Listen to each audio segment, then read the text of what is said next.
அனைவருக்கும் வணக்கம். கடகம் ராசி நண்பர்களே, இந்த பதிவில் என்ன தகவல் பார்க்க போகின்றோம் என்றால், நமது கடகம் ராசி நண்பர்களுக்கு மார்ச் மாதம் ராசி பலன் எப்படி இருக்கும் என்பதை பார்ப்போம். கடகம் ராசி என்பது கால புருஷ தத்துவப்படி 4வது ராசி ஆகும். மேலும் கடகம் ராசியுடன் 3 நட்சத்திரங்கள் கொண்ட 9 பாதத்து நண்பர்களுள் அடங்குவீர்கள்.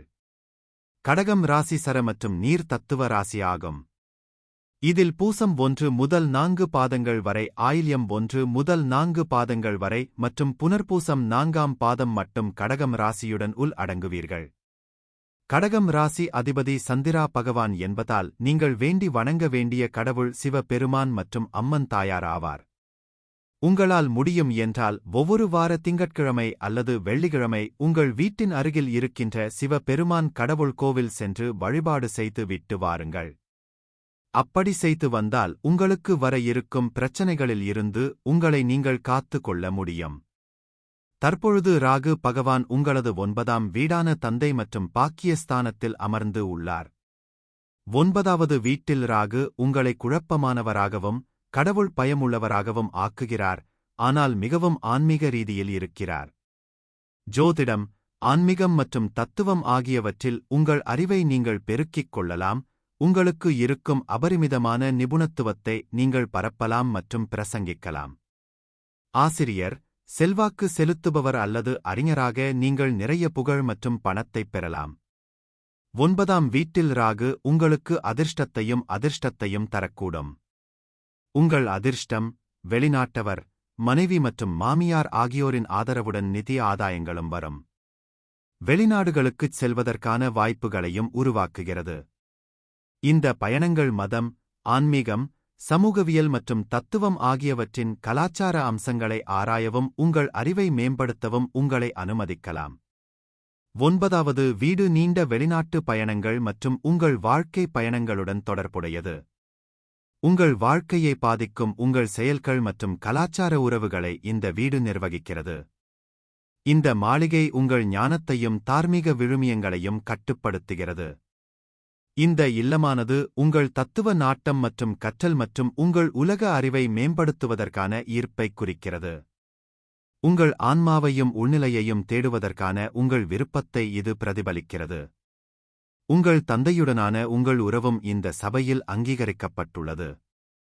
உங்கள் ஆன்மீக ஆசிரியர்கள் அல்லது வழிகாட்டிகளுடன் பரோபகார முயற்சிகள் மற்றும் தொடர்புகளை இந்த மாளிகை நிர்வகிக்கிறது. சுக்கிர பகவான் உங்களது 4 மற்றும் 11ஆம் வீட்டின் அதிபதி ஆவார். தற்பொழுது சுக்கிர பகவான் உங்களது 9ஆம் வீடான தந்தை மற்றும் பாக்கியஸ்தானத்தில் அமர்ந்து உள்ளார். ஜாதகத்தில் 9ஆம் வீட்டில் உள்ள சுக்கிரன் இந்த பூர்வீக நபர்களை ஒரு காதலனாக அல்லது வாழ்க்கைத் துணையாகக் காணச் செய்கிறார். அவர் அவர்களின் நல்ல குணங்களை மேம்படுத்துகிறார் மற்றும் அவர்களின் குறைபாடுகளை ஏற்றுக்கொள்கிறார். 9ஆம் வீட்டில் சுக்கிரன் இருக்கும் பூர்வீகவாசிகள் ஒருவரை ஆழமாக நேசிக்கவும் பதிலுக்கு ஆழமாக நேசிக்கப்படவும் பயப்படக்கூடாது. அவர்கள் ஒருவருடன் இருந்தால் அவர்கள் தங்கள் வாழ்க்கையை முழுவதுமாக மாற்ற வேண்டும் என்று அர்த்தமல்ல. இந்த பூர்வீகவாசிகள் தாங்கள் செய்து வந்த காரியங்களை தொடர்ந்து செய்யலாம். இந்த பூர்வீகவாசிகள் நீண்ட தூர உறவுகளைப் பேணுவதில் வல்லவர்கள். அவர்கள் சாகச ஆர்வமும் கொண்டவர்கள் மற்றும் உலகின் பல்வேறு பகுதிகளை ஆராய்கின்றனர். இருப்பினும் அவர்கள் தங்கள் சாகச உணர்வை வெகுதூரம் கொண்டு செல்லக்கூடாது. எதிலும் எல்லை மீறிப்போவது நல்லதல்ல. 9வது வீட்டில் சுக்கிரனின் எரிப்பு உங்கள் உண்மையான திறமை மற்றும் திறனைக் கண்டறிய கடினமாக போராடும். நீங்கள் நண்பர்களால் அல்லது உறவில் உங்கள் துணையால் முதுகில் குத்தப்படலாம். உங்கள் அனுபவம் உங்கள் பிணைப்பைத் தூண்டி கெடுக்கும் என்பதால் நீங்கள் உறவுகளில் நம்பிக்கை சிக்கல்களை சந்திக்க நேரிடலாம். தொழில்முறை அரங்கில் வளர்ச்சி, முன்னேற்றம், வெற்றி மற்றும் நிதி செழிப்பு ஆகியவற்றை அடைய அதிக கவனம் மற்றும் திட்டமிடல் தேவைப்படும். சனி பகவான் உங்களது 7 மற்றும் 8ஆம் வீட்டின் அதிபதி ஆவார். தற்பொழுது சனி பகவான் உங்களது 8ஆம் வீடான ஆயுள், கடன் மற்றும் வம்பு வழக்கு ஸ்தானத்தில் அமர்ந்து உள்ளார். 8ஆம் வீட்டில் இருக்கும் சனி வாழ்க்கையில் தடைகள், காயங்கள் மற்றும் நிதி இழப்புகள் மூலம் நிறைய ஏற்ற தாழ்வுகளைக் கொண்டு வருகிறார். இது அவர்களின் மனதையும் இதயத்தையும் கணிசமாக பாதிக்கிறது. இது அவர்களை ஒரு மாற்றம் மற்றும் வளர்ச்சிக்கு உட்படுத்தலாம். 8ஆம் வீட்டில் சனி இருக்கும் பூர்வீகவாசிகள் மாற்றங்களை ஏற்றுக்கொள்வது, வளைந்து கொடுப்பது மற்றும் தங்கள் வாழ்க்கையில் மாற்றியமைப்பது சவாலாக இருக்கலாம். 8வது வீடு வளர்ச்சி மற்றும் நிலையான மாற்றம் மூலம் மாற்றங்களைக் குறிக்கிறது. ஜாதகத்தின் 8ஆம் வீட்டில் சனியின் நிகழ்வு, பூர்வீகவாசிகள் அவ்வப்போது தங்களைத் தாங்களே புதுப்பித்துக் கொள்ள வேண்டும் என்பதைக் குறிக்கலாம். திடீர் மாற்றத்தை அவர்கள் மிகவும் மன அழுத்தமாகக் காணலாம், ஏனெனில் இது அவர்களுக்கு நிறைய கவலை, அமைதியின்மை மற்றும் கவலையை கொடுக்கலாம். பூர்வீகவாசிகள் சரியான நேர்மையான மனப்பான்மை மற்றும் மாற்றத்திற்கு தயாராகவோ அல்லது நெகிழ்வாகவோ இருந்தால் வாழ்க்கையில் நிறைய நன்மைகளைப் பெறலாம். பூர்வீகவாசிகள் எதிர்பாராத ஆதாரங்கள் மூலம் கண்ணியமான தொகையைப் பெறலாம், மேலும் பரம்பரை மூலம் ஆதாயங்கள் இருக்கும். 8ஆம் வீட்டில் உள்ள சாதகமான சனி உங்களை மற்றவர்களின் ஆற்றலைத் தட்டியெழுப்பவும், மற்றவர்களுக்கு ஆறுதல் அளிக்கவும், மற்றவர்களைக் குணப்படுத்தவும், அவர்களின் உணர்ச்சிகளை உணரவும் கூடிய பச்சாதாபமான ஆளுமையாக உங்களை உருவாக்குகிறது. 8ஆம் வீட்டில் உள்ள சனி உங்களுக்கு பற்றின்மை, தைரியம் மற்றும் தனிமையின் மீதான அன்பைக் கொடுக்கலாம். வியாழன், சுக்கிரன் அல்லது புதனுடன் 8ஆம் வீட்டில் சனி இருப்பதால் மாமியார், குடும்ப வணிகம் மற்றும் பரம்பரை மூலம் நிறைய செல்வம் கிடைக்கும். ஒரு எரிப்பு சனி உங்களை தொழில் ரீதியாகவும் நிதி ரீதியாகவும் வளர அனுமதிக்காது. உங்கள் வாழ்க்கையிலும் சில சமயங்களில் உங்கள் அன்றாட வாழ்க்கையிலும் பல போராட்டங்கள் மற்றும் தடைகளை நீங்கள் சந்திக்க நேரிடலாம். உங்கள் படிப்பை முடிப்பதில் தாமதங்கள், இடைவெளிகள் மற்றும் இடைவெளிகளை நீங்கள் சந்திக்க நேரிடும். துலாம் அல்லது விருச்சிக ராசியில் 8வது வீட்டில் இருக்கும் சனி மிக நீண்ட ஆயுளைக் கொடுக்கிறார், ஆனால் ஒருவரை சூனியம் செய்யும் அல்லது கவர்ந்திழுக்கும். சனி உங்கள் வாழ்க்கையில் திடீர் துரதிர்ஷ்டத்தை ஏற்படுத்தும். சூரிய பகவான் உங்களது 2ஆம் வீட்டின் அதிபதி ஆவார். தற்பொழுது சூரிய பகவான் உங்களது 8ஆம் வீடான ஆயுள் கடன் மற்றும் வம்பு வழக்கு ஸ்தானத்தில் அமர்ந்து உள்ளார். 8ஆம் வீட்டில் சூரியன் இருந்தால் தொழில் நிலையானது. அத்தகையவர்கள் தங்கள் வாழ்க்கையின் நடுத்தர ஆண்டுகளில் தங்கள் வேலைகள் அல்லது வியாபாரத்தில் வளர்ச்சியை கவனிக்கிறார்கள். பூர்வீகம், ஆன்மீகம் மற்றும் மதத்தில் தொழில் செய்வதில் அதிக நாட்டம் கொண்டால் அது அவர்களை மகிழ்ச்சியாகவும் வளமாகவும் உணர வைக்கும். 8ஆம் வீட்டில் சூரியன் ஒரு நல்ல விவேகமான பார்வை அல்லது சிந்தனை செயல்முறை மற்றும் பொதுவாக தொழில் அல்லது வாழ்க்கையில் தெளிவான திசையை அளிக்கிறது. இந்த பூர்வீகவாசிகள் தங்கள் அன்புக்குரியவர்களுடன் கண்ணியமான உறவைப் பேணுகிறார்கள். அவற்றை மறைக்கும்போது அவர்கள் பாதுகாப்பின்மை குறித்து கவனமாக இருக்க வேண்டும். 8ஆம் வீட்டில் சூரியன் ஒரு உறுதியான வெற்றிகரமான தொழிலைக் குறிக்கிறது, ஆனால் நிறைய கடின உழைப்பு, தாமதங்கள் மற்றும் பொறுமைக்குப் பிறகு. இந்த நபர்கள் தங்கள் வேலையில் மிகவும் வரிசைப்படுத்தப்பட்டவர்கள் மற்றும் எப்போதும் தங்கள் வேலையிலிருந்து புதிதாக ஒன்றைக் கொடுக்கவும் சாதிக்கவும் முயற்சி செய்வீர்கள். புதன் பகவான் உங்களது 3ஆம் வீட்டின் மற்றும் 12ஆம் வீட்டின் அதிபதி ஆவார். தற்பொழுது புதன் பகவான் உங்களது 9ஆம் வீடான பாக்கிய மற்றும் தந்தை ஸ்தானத்தில் அமர்ந்து உள்ளார். 9வது வீட்டில் இருக்கும் புதன் பொதுவாக கற்றல், தத்துவ நோக்கங்கள், பயணம் மற்றும் தகவல் தொடர்பு திறன் ஆகியவற்றில் ஒரு வலுவான சாய்வைக் குறிக்கிறது, பெரும்பாலும் ஆர்வமுள்ள மனம், உயர்கல்வி மீதான காதல் மற்றும் பிறருடன் அறிவைப் பகிர்ந்து கொள்ளும் இயல்பான திறன் கொண்ட ஒரு நபருக்கு வழிவகுக்கிறது. இருப்பினும், குறிப்பிட்ட விளக்கங்கள் அம்சங்கள் மற்றும் ஒட்டுமொத்த விளக்கப்படத்தைப் பொறுத்து மாறுபடும். 9வது வீட்டில் புதனின் முக்கிய பண்புகள்: அறிவுசார் ஆர்வம், பல்வேறு தத்துவங்கள், மதங்கள் மற்றும் கலாச்சாரங்களை ஆராய்வதற்கான வலுவான ஆசை, பெரும்பாலும் ஆழ்ந்த ஆய்வு மற்றும் ஆராய்ச்சிக்கு வழிவகுக்கும். சிறந்த தகவல் தொடர்பு திறன், கருத்துக்களை தெளிவாக வெளிப்படுத்தும் இயல்பான திறமை அவர்களை நல்ல ஆசிரியர்கள், எழுத்தாளர்கள் அல்லது பொதுப் பேச்சாளர்களாக மாற்றும். பயண ஆர்வம், புதிய இடங்களை ஆராய்வதிலும் பல்வேறு கலாச்சாரங்களை அனுபவிப்பதிலும் உள்ள காதல் அடிக்கடி பயணத்திற்கு வழிவகுக்கும். பொருந்தக்கூடிய தன்மை, ஒரு நெகிழ்வான மனநிலை, புதிய சூழல்கள் மற்றும் முன்னோக்குகளை எளிதில் சரிசெய்ய அனுமதிக்கிறது. ஆன்மீக நாட்டம், ஆன்மீகத்தில் ஆர்வம் மற்றும் வாழ்க்கையில் ஆழமான அர்த்தத்தைத் தேடுதல். சாத்தியமான சவால்கள்: அதிக சிந்தனை, பகுப்பாய்வுத் தன்மை சில சமயங்களில் அதிகமாகச் சிந்திக்கவும் முடிவெடுக்க முடியாத நிலைக்கும் வழிவகுக்கும்.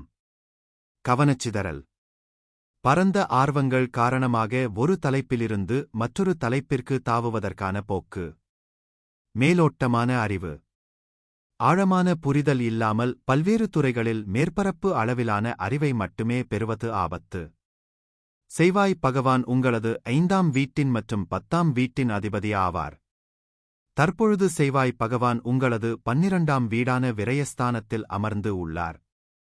12ஆம் வீட்டில் உள்ள செவ்வாய் ஆழ் மனதில் தொலைந்து ஆன்மீகம், கல்வி, கலாச்சாரங்கள் போன்ற பல்வேறு விஷயங்களை ஆராய்கிறார், அவரது குழப்பமான மனநிலையின் அமைதிக்காக. இருப்பினும் பூர்வீகவாசிகள் தங்களுக்கு எந்த ஒரு பாதையையும் தேர்ந்தெடுக்க முடியாது. 12வது வீடு தனிமைப்படுத்தப்படுவதைக் குறிக்கிறது. 12ஆம் வீட்டில் செவ்வாய் கனவுகள், கற்பனை மற்றும் இன்பங்களின் வீடாகும்.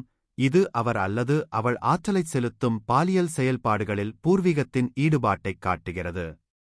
12ஆம் வீட்டில் செவ்வாய் இருக்கும் பூர்வீகவாசிகள் வேலை நோக்கங்களுக்காக தொடர்ந்து வெளிநாடுகளுக்குச் செல்ல வேண்டியிருக்கும், அங்கு அவர்கள் செவ்வாய் கிரகத்திலிருந்து தங்கள் ஆற்றலை உற்பத்தி செய்யும் வேலை வாழ்க்கையாக மாற்றுவார்கள்.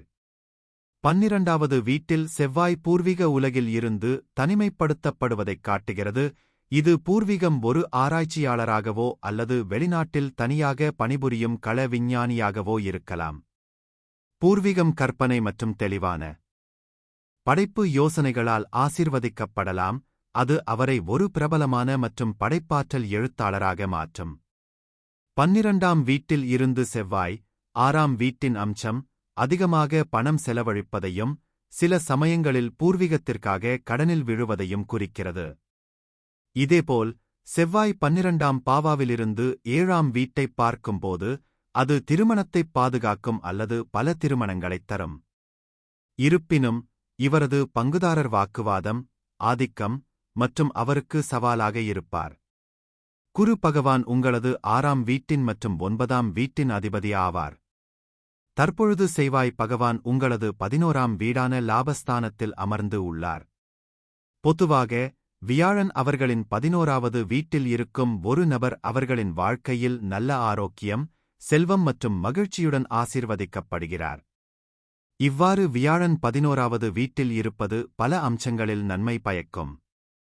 ஜாதகத்தின் 11வது வீட்டில் உள்ள வியாழன் பூர்வீகத்தை மிகவும் நம்பிக்கையான நபராக ஆக்குகிறது.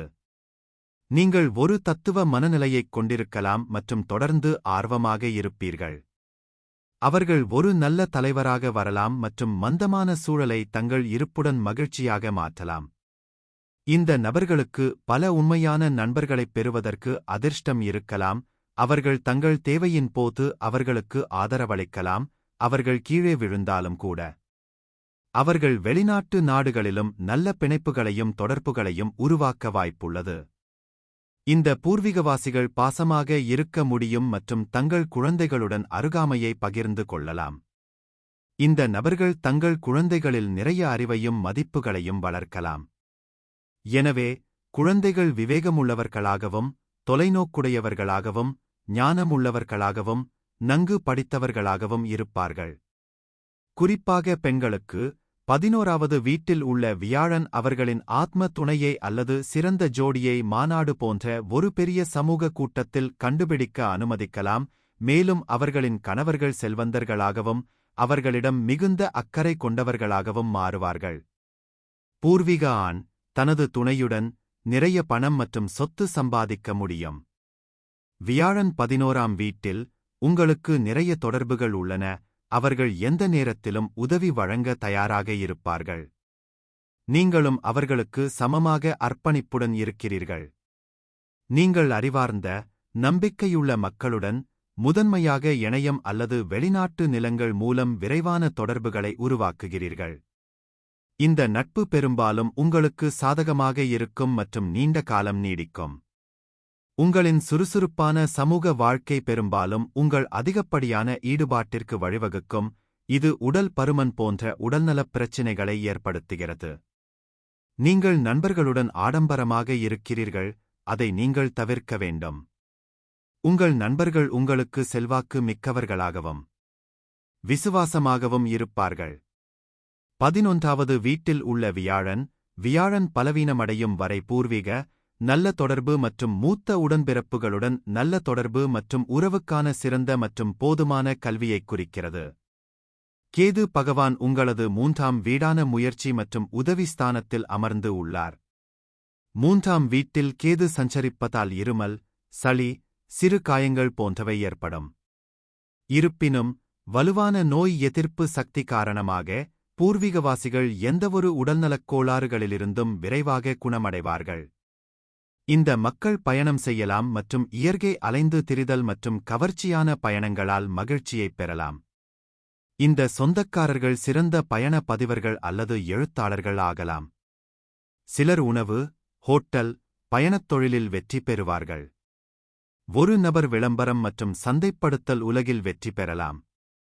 ஒரு நபர் சில சமயங்களில் விசித்திரமானவராகவும் பைத்தியக்காரனாகவும் மாறலாம். பூர்வீகம் சிறு வயதிலேயே கோபம், பொறாமை மற்றும் அமைதியின்மைக்கு ஆளாகலாம். அவர்கள் பல்வேறு கலாச்சார பின்னணியில் உள்ளவர்களுடன் காதல் உறவில் ஈடுபடுவார்கள். உங்கள் காதலருடன் உங்கள் பிணைப்பு வலுப்படும், மேலும் உங்கள் பங்குதாரர் உங்களிடம் உறுதியாக இருப்பார். பல்வேறு காதல் விவகாரங்களில் தோல்விகளைச் சந்தித்த பிறகு, அவர்கள் தங்கள் வாழ்க்கையின் அன்பைக் கண்டுபிடிப்பார்கள். 3ஆம் வீட்டில் கேது முன்முயற்சி எடுப்பதில் தைரியத்தையும் வலுவான மனநிலையையும் தருகிறார். இவரது 40 வயதிற்குப் பிறகு மனதளவில் வலுப்பெறுவார். நபர் ஆன்மீகம் மற்றும் பயணம் செய்ய விரும்புவார். பூர்வீகம் நேர்மையாகவும், புத்திசாலியாகவும், நேர்மையாகவும், தொண்டு மனப்பான்மை கொண்டவராகவும் இருப்பார். நபர் நல்லொழுக்கமுள்ளவராகவும், எதிரிகளை வென்றவராகவும் இருப்பார், மேலும் வழக்கு அல்லது நீதிமன்ற வழக்குகளால் பாதிக்கப்பட மாட்டார். இந்த பூர்வீகவாசிகள் விரைவான நேரத்தில் செல்வந்தர்களாக மாறலாம் அல்லது வாழ்க்கையில் திடீரென்று செல்வம் பெறலாம். குறுகிய மற்றும் நீண்ட பயணங்கள் வாழ்க்கையில் வெற்றிகளையும் நம்பிக்கைக்குரிய வாய்ப்புகளையும் கொண்டுவரும். இருப்பினும், பூர்வீகவாசிகள் 24 முதல் 25 வரை இலக்கோ அல்லது வெற்றியோ இல்லாமல் அலையலாம். படைப்பு வேலைகளில் வெற்றி நிச்சயம். சிலர் பிரபல ஜோதிடர்கள் அல்லது ஆன்மீக குருக்கள் ஆகலாம். பெரும்பாலும், நீங்கள் வாழ்க்கையில் மகிழ்ச்சியாகவும், நேர்மறையாகவும், தொண்டு புரிபவராகவும் இருப்பீர்கள். நீங்கள் வாழ்க்கையில் அனைத்து ஆடம்பரங்களையும் உலக சுகங்களையும் அடையலாம். பூர்வீகம் வெளிநாட்டு மொழிகளைக் கற்றுக்கொள்வதோடு, நம்பிக்கையூட்டும் சக்தியுடன் சிறந்த தொடர்புத் திறனைக் கொண்டிருப்பர். இந்த பதிவை பார்த்தமைக்கு மிக்க நன்றி. வணக்கம்.